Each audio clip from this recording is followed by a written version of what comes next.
un autre combat de 1336 jours contre une délocalisation en Pologne.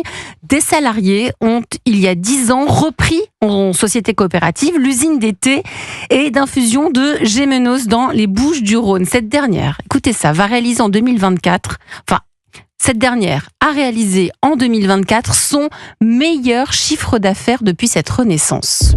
Europe 1, la France bouge. La pépite. Ouais, c'est une pépite aujourd'hui, Scopti, Olivier Leberquier. Oui, pour nous, c'est une pépite. C'est une pépite, on peut dire ça comme ça. Vous, Olivier, vous êtes le président du conseil d'administration de Scopti. Vous avez eu tout un parcours dans cet univers-là, dans l'univers de l'alimentation. À la base, vous n'étiez pas marseillais, vous êtes plutôt du côté de la Normandie. Je suis un pur normand. L'entreprise, à l'époque, elle était divisée en 3 sites de production. Il y avait l'été au Havre, les infusions à Marseille et les soupes, je crois, à Poitiers, c'est ça ? Ouais, les soupes Rwaco, puisque Fralib, ça voulait dire Française d'alimentation et de boisson. Et donc, il y avait l'été Lipton, les infusions éléphants, et étaient parfumés, et la marque Rwaco pour les soupes déshydratées.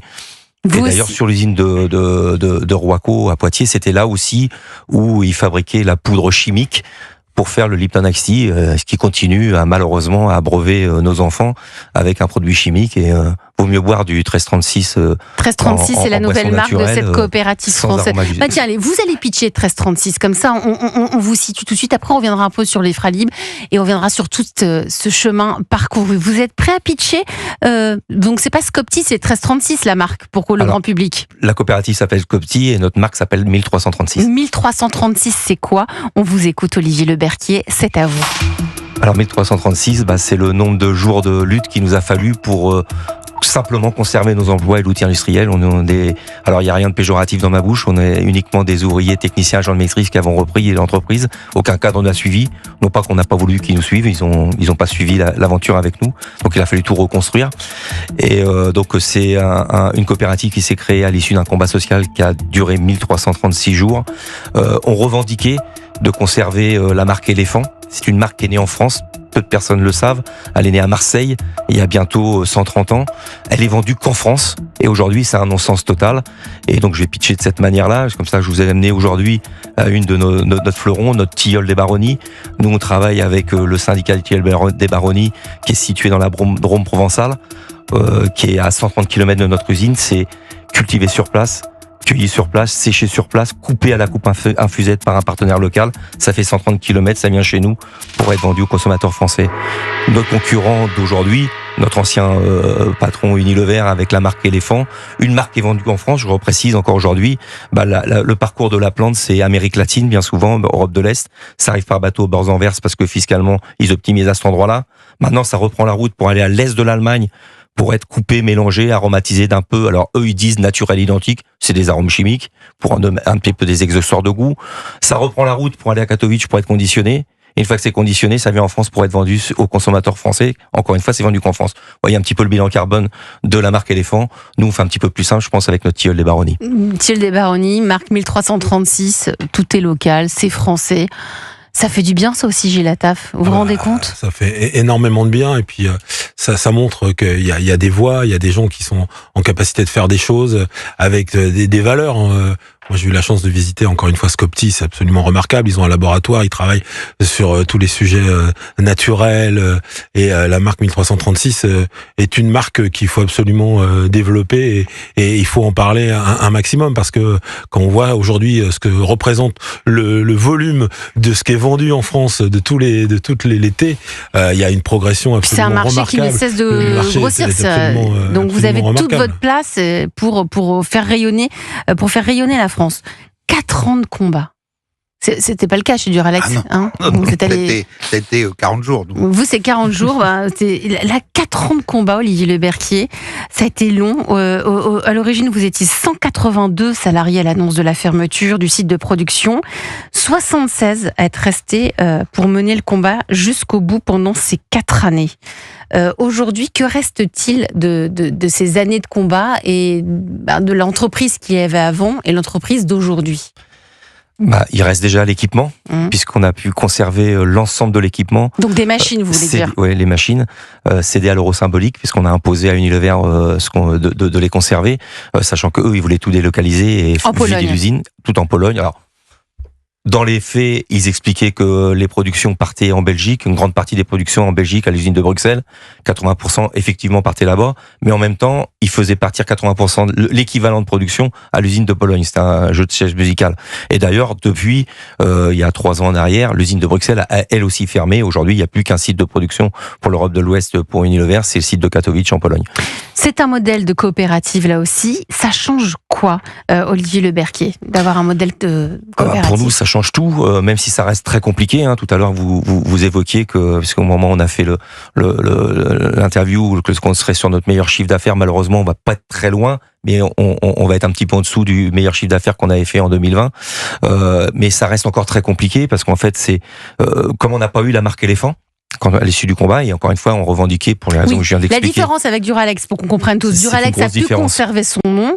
Vous, Éléphant, c'est fini, vous n'avez pas pu conserver le nom. On n'a pas pu la conserver. Pourquoi? Parce que le camp d'en face, comme j'aime bien les qualifier, c'est-à-dire notamment pour nous, c'est la multinationale Unilever, c'est ce qu'ils ont de plus cher, de défendre la propriété privée, et donc ils considéraient que ça leur appartenait à eux, et donc ils ont non pas refusé de nous la céder, mais alors que c'est des choses qu'ils avaient fait dans le passé.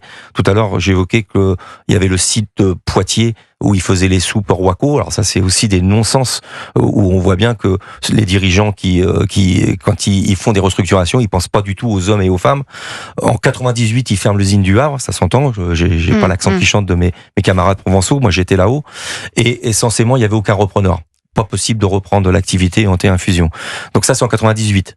Parce qu'ils souhaitaient faire descendre un maximum de salariés du Havre à l'usine de Gémenos. Donc on est descendu à 54 familles, parce qu'il y avait un projet où là, au niveau reclassement, ils proposaient, on était 152 salariés au Havre, ils proposaient 158 postes à Marseille, donc on est descendu, donc ça c'est en 98.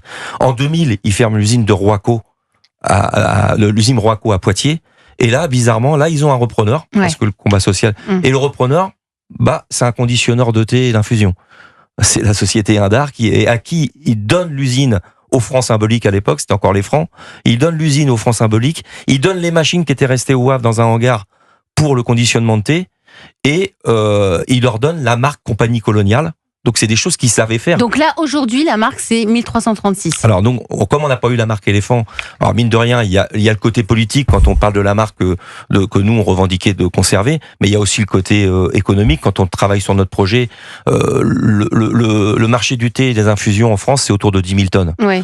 La marque éléphant, c'est 450 tonnes à peu près. Enfin, en 2009, 2010, quand on les produisait, c'est à partir de 450 tonnes. Autrement dit, si on avait eu la marque, on aurait tout de suite eu 450 Bien sûr. tonnes d'activité. En fait, ça vous a fait perdre beaucoup de temps. Il a fallu tout recommencer à zéro quasiment. Exactement. Là, aujourd'hui, on est autour de 40 tonnes avec notre marque. Donc, c'est très petit par rapport au marché. En fait, finalement, Gilles Attaf, c'est un peu comme s'il recrée une nouvelle entreprise, là, puisqu'il n'y a plus le nom. Ah, bien sûr, exactement. Donc, c'est pas la même chose que Duralex. Mais avec un beau storytelling quand même. Ouais, 1336 jours de lutte. Non, mais 1336, c'est parfait. Autant de chances que 1083 avec le jean. Pour pouvoir... Il a mis 1083 jours pour créer le jean? Non, mais c'est autre chose. Ouais, non, j'ai compris. 60 km. Mais en tout cas, je trouve ça intéressant parce que c'est 1083 km. Reprendre les valeurs. Voilà, non, mais c'est vrai, c'est pour la confection. Ouais. Exactement, les deux endroits les plus éloignés de la France. Donc, en fait, 1336, je trouve ça intéressant parce que l'histoire, elle se raconte là. Du coup, il y a un vrai storytelling à pouvoir porter. Et puis les gens de la marque. Oui, ça fait partie de la marque. On a plus, maintenant qu'on connaît cette marque, quand on va voir le tilleul des baronnies, on va dire ah ouais, non mais. Et donc d'un point de vue économique, pour faire fonctionner l'entreprise, que c'est vraiment, alors avec tout le respect que j'ai pour les artisans, c'est pas une entreprise artisanale. On a besoin de volume, et donc il a fallu qu'on se tourne vers les marques blanches. Et donc on produit une grande partie de notre activité aujourd'hui. C'est pour ça que notre chiffre d'affaires a fortement évolué cette année, parce que on travaille avec d'autres entreprises. Et on répond à des appels d'offres. On travaille notamment aussi pour une autre coopérative comme nous qui s'appelle Etikable, pour laquelle on produit la gamme Paysan d'ici. C'est nous qui produisons cette référence de Paysan d'ici. En marque blanche, vous fournissez des marques que nous connaissons et ça vous permet d'augmenter le chiffre d'affaires. Mais c'est formidable. Mais j'imagine avec moins de marge. Mais avec beaucoup moins de marge. Du coup, cette année, le 2024, c'est encore une fois, vous l'avez dit, notre meilleur chiffre d'affaires, un des meilleurs chiffres d'affaires qu'on va avoir fait sur les 10 ans, mais avec un résultat qui restera encore négatif parce que c'est porté par ces marques blanches et malheureusement, on a un recul sur notre marque 1336. Et donc, on a besoin vraiment à la fois deux choses, que nos produits soient plus présents dans la grande distribution, parce que c'est quand même aujourd'hui 85% des Français font leurs courses dans la grande distribution, c'est le Vous meilleur n'êtes moyen. pas encore présent dans la grande distribution ou pas On y assez est, mais pas assez, Bon. pas assez, notamment. On lance un appel. On avait pas- Michel-Édouard ouais. Leclerc jeudi dernier. J'espère qu'il nous écoute encore ce soir. Vous n'y êtes pas encore chez Leclerc? On est régional, mais même pas un accord, même pas dans les entrepôts. Donc Il y a c'est les négos en ce magasin par moment. C'est le moment Donc ça d'agir. serait bien que oui, Il y a que une les grandes négociation. enseignes nous fassent confiance et Bien sûr. qu'on puisse trouver nos produits dans tous les magasins de France. Gilles, Oui, ce qui est remarquable, c'est qu'ils ont réussi à fédérer autour d'eux tout un environnement, les mutuelles qui se sont associées pour le rachat de, je pense notamment à Mutual, qui est une mutuelle ouvrière qui a fédéré d'autres mutuelles pour racheter les entrepôts. Donc il y a eu vraiment une dimension sociale très forte dans mais dans votre toutes combat. ces histoires, il y a des Et je trouve ça dimensions absolument sociales. remarquable. Et c'est ce que disait tout à l'heure François Marciano. Vous aussi, c'est les Français qui vous ont soutenu en recevant des lettres de partout du monde entier pour dire non mais Duralex, c'est ma vie. Duralex, c'est mon histoire. Des lettres et des chèques. Ah, et vous avez Les reçu deux, beaucoup de les dons. deux, les deux. Combien les dons sont élevés à combien Oh, en bah, tout c'était pas, mais vous receviez un chèque, admettons, je vous joins un chèque de 120 euros pour une commande de 30 euros. Extraordinaire. Vous avez suivi à distance, Olivier Leberquier, l'annonce de la reprise par ses salariés de l'usine de Duralex. C'était donc au milieu de l'été. Ça a dû vous rappeler un peu, vous, votre propre victoire. Vous percevez comment l'histoire de François Marciano et des associés pour Duralex? Oui, j'ai suivi bien sûr. C'était un peu le feuilleton de l'été. Et puis très souvent, pendant tout l'été, des journalistes venaient vers moi pour nous demander ce qu'on pensait de Duralex. Et puis surtout, Modestement, comme je connaissais pas le dossier et j'avais pas encore rencontré les dirigeants de Duralex, là depuis, on s'est croisés déjà à plusieurs endroits. J'ai contact avec la présidente de Duralex, qui est une ancienne syndicaliste aussi, comme moi, donc qui est présidente de la coopérative de Duralex. Et donc du coup, on a des échanges comme ça, on partage ensemble nos expériences. Donc nous, on me sollicitait par rapport à notre histoire et comment on était arrivé. C'est pas la même histoire. Nous, on n'a pas eu à défendre à la barre du tribunal de commerce le projet de coopérative. Nous, c'est un combat social. C'est un vrai combat et on a fait social. payer la mutuelle. Et encore, je pense qu'ils auraient dû payer beaucoup plus que ça, puisqu'encore une fois, fermeture d'un site industriel pour des raisons économiques, alors qu'il n'y avait aucune raison économique de fermer ce site. Et donc, c'est normal qu'ils aient payé. Et à mon goût, ils n'ont pas payé suffisamment cher. Vous avez un tempérament encore syndicaliste qui est bien resté ancré. Oui, parce que je reste un syndicaliste. Mais bien sûr. Moi, je suis un syndicaliste qui œuvre tous les jours pour un réel changement de société. Je pense que on en a besoin. Je pense que la société d'aujourd'hui a fait pas rêver.